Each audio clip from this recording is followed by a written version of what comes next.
What is up, y'all? And welcome back to Dad Needs to Talk. I'm your host, Robert, and today I am so very excited to talk about From the Red Fog. Now, this is a recent release from Yen Press, and the author is Mosae Nohara. Now, like I said, this just came out recently. And genre-wise, it is definitely fits in the horror genre. Now, just off the bat, first of all, if this is your first time here, welcome. I'm here to talk about some manga. But just kind of just diving right in because I'm gonna read the synopsis, and then we're gonna talk. So. This series follows our young MC, Rwanda Bailey. Rwanda Bailey is his name. He's 12 years old. Now, the synopsis for this is: born in darkness, a young boy steps into the light. Raised in a cellar steeped in solitude, his entrance into English society at the turn of the 19th century is anything but painless. From place to place he journeys, seeking companions who share his unusual interests. But always a red fog follows, consuming everything in its path. Now, this was one that when I saw it on the list of series coming up for this year, I was very excited for it just from off of the cover alone. Now, I'll say, first of all, this did not disappoint. For me, it knocked it out of the park. I'm just going to say that up front, which is one of the reasons why I'm even talking about it. Because I feel like this series pretty much all potential points that it can capture you, it does. Whether it be somebody passing by and seeing this cover, because the cover, from the manic look on Rwanda's face to even the lettering of the text, the way it's on there, it just like the From the Red Fog really pops out. To the synopsis on the back, or just the synopsis in general. Now, a lot of times, we those of us, if you read a lot of manga or just reading a lot in general, maybe by the end of the volume itself, it might capture you. Maybe sometimes at the end of the first chapter, you're like, okay, I'm in. It is very rare that between the cover, just the presentation, and the first few pages is enough to already kind of grab you immediately. Because the front cover of it, and apologies for my audio only listeners, but the front inside cover shows Rwanda and 3 other characters, another young boy and a young girl, atop some steps with some skulls around them, and jewelry and flower petals and stuff. And then we get another color page that has the 3 chapter titles, which chapter 1 is Child of Misfortune, chapter 2, Friends, and chapter 3, The Organization. Now, this volume only has 3 chapters, but they are very, very meaty chapters, because it ends up being altogether about 175 pages between the 3 chapters. So they're pretty long chapters. And then, of course, the actual first page of the story, which starts off, kind of just setting up the scenery, which is late 19th century England. So, the story pretty much with Rwanda is that, as the synopsis says, he pretty much grew up in a cellar. So, his mother that he grew up with, she was an infamous murderer around that time. And she kept him just tucked away in a cellar only time she really let him out was so that he can help her clean up the murders and the bodies and take care of the bodies and stuff. Well, of course, somebody that is just seeing that and around that for the first 12 years of their life, of course, they would not be all the way there mentally, just because, hey, this is all they've ever known. And of course, like his mother never really showed him much love or affection. If anything, she even at one point says that like, hey, if you were my own flesh and blood, I would have killed you, because I think it was like her birthday. So he was like, oh, mommy, it's your birthday. Hey, we should celebrate. And she like smacked the crap out of him and was like, don't touch me. If you were my flesh and blood, I would end you right here. And so that kind of immediately sets the tone for just letting you know, okay, what to expect for this, and then the situation or just the potential mindset that Rwanda might have.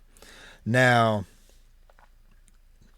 I won't get to specific spoilers because I definitely feel like this is one that definitely needs to be enjoyed, on its own. But just speaking generally, certain things happen early on in the series to where Rwanda ends up out in the world on his own.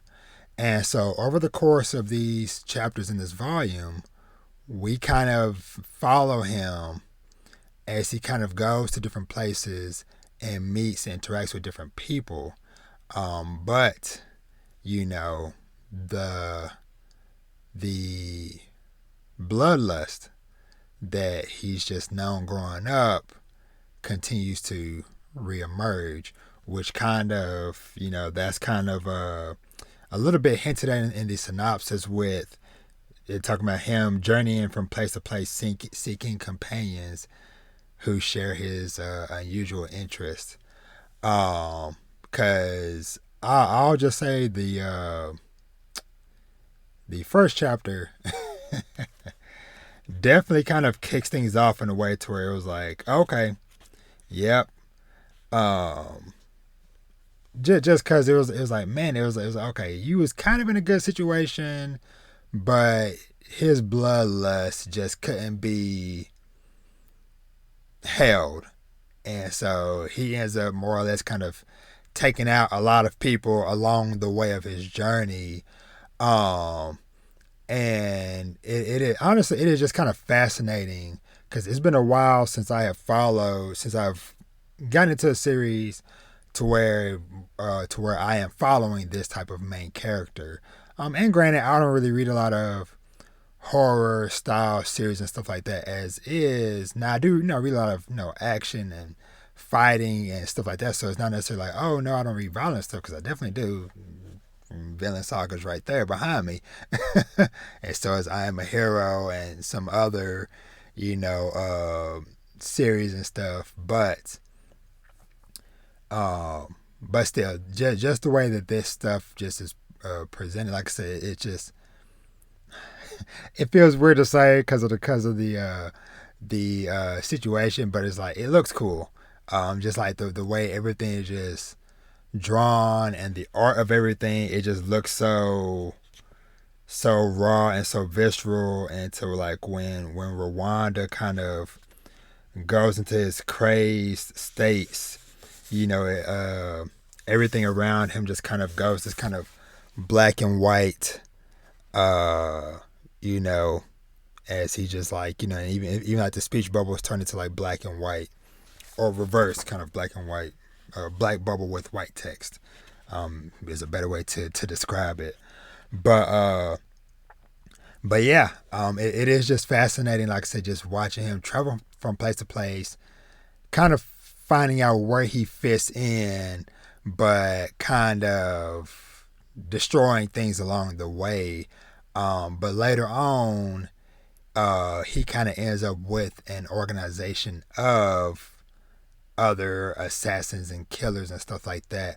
So it's just kind of interesting to see him finally, in some aspects, come to I don't know, I don't necessarily want to say like meet his equal, but just kind of being like, okay, he's not the only one anymore that's doing this type of stuff, but his potential of how far he will go and can go with stuff, you start to kind of see a little bit of those threads unraveling throughout the story.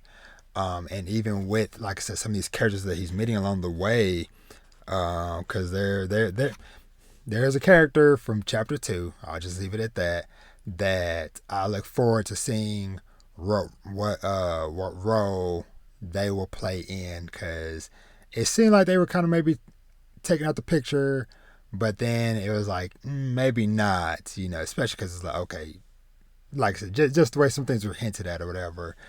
And then just seeing that somebody kind of is like taking Rwanda potentially under their wing, and it's like, and other people kind of being like, hey, this kid, he kind of enjoys this stuff a lot, and he seems kind of dangerous, which is saying, if you have somebody that's inside of a group of assassins telling you that somebody in the group of assassins is kind of getting out of hand, then you might have a potential problem.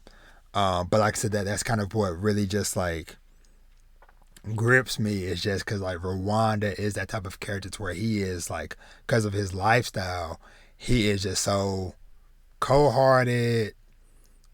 I don't give a care, because he doesn't have, hey, he's out here on his own, don't have no other family, nobody else to really live for or whatever. He just enjoys the joy of doing the deed, so to speak. And so somebody potentially trying to shape and mold his interest, whatever, like I said, just kind of just makes for a very gripping story. But like I said, I did my best because I really want to talk about some very strong specifics, but it's like I'm trying so hard not to. But it's also like, who else can I talk to about this besides y'all? But you know what? I'll say this. First of all, if you're still listening, thank you for listening. Definitely go pick up and check out From the Red Fog. Right now, I'm gonna do maybe like a quick minute of some spoiler thoughts I have or whatever, just because I know eventually somebody's gonna come across this that also want to talk about it. So I'm gonna just say this before I jump into spoilers: is if you're not ready, thanks for dropping by, listening, watching. Make sure you subscribe to the YouTube channel. Leave a comment down below. Let me know what you thought and all that fun stuff. Now, mild spoilers for like a minute. So, chapter 1. After the people came in there and ransacked his home basically, and he ended up running away. When he ends up at the orphanage, and he is basically the stuff that happens at the orphanage with him meeting, honestly, the guy that runs the orphanage, he was so sweet and so innocent, but freaking between Rwanda's bloodlust and then freaking bully kids, and then before you know it, he done took out all the kids at the orphanage, man. It's like, God, dog, man. But but like I said, it was just fascinating just watching him just methodically, just like, he took out like the main bad apple, but then like other kids, he just started taking out everybody, and then it was just like eventually it's like, all right, I just burn it all down, and now I'll just travel to the next town. Now in chapter 2, what I was kind of alluding to earlier with the girl that he meets, I'm pretty sure that is the same girl that he meets, or that's on the cover here, that she also seems to have a strong interest in killing, and the situation that happens with her parents in Rwanda, and how that whole thing was kind of left. She was kind of still twitching at the end afterwards, so it's like, okay, she gonna be back, and I can't wait to see how she comes back into the fold. And then in chapter 3, when basically he finally he kind of made his match a little bit with that one with the one kid, I can't remember what his name was, but the kid that was kind of showing him around, But then when he kind of came back, like a couple of days, like the next day or two, whatever, and then just like started beating his butt, and it was like, yo, like how did you learn all this in a day? And so it just kind of like, okay, this kid, he's a bit unhinged, boss. And then the boss being like, yeah, I know, that's what I like. So, but anywho, like I said, I spoiled a little bit, but still kept it as vague as I could. But anyway, let me get up out of here. I hopefully have done enough to convince you to go check out From the Red Fog by Mosae Nohara. Go check it out, and please come back and let me know what your thoughts are of it. Because like I said, I need more people to be talking about this.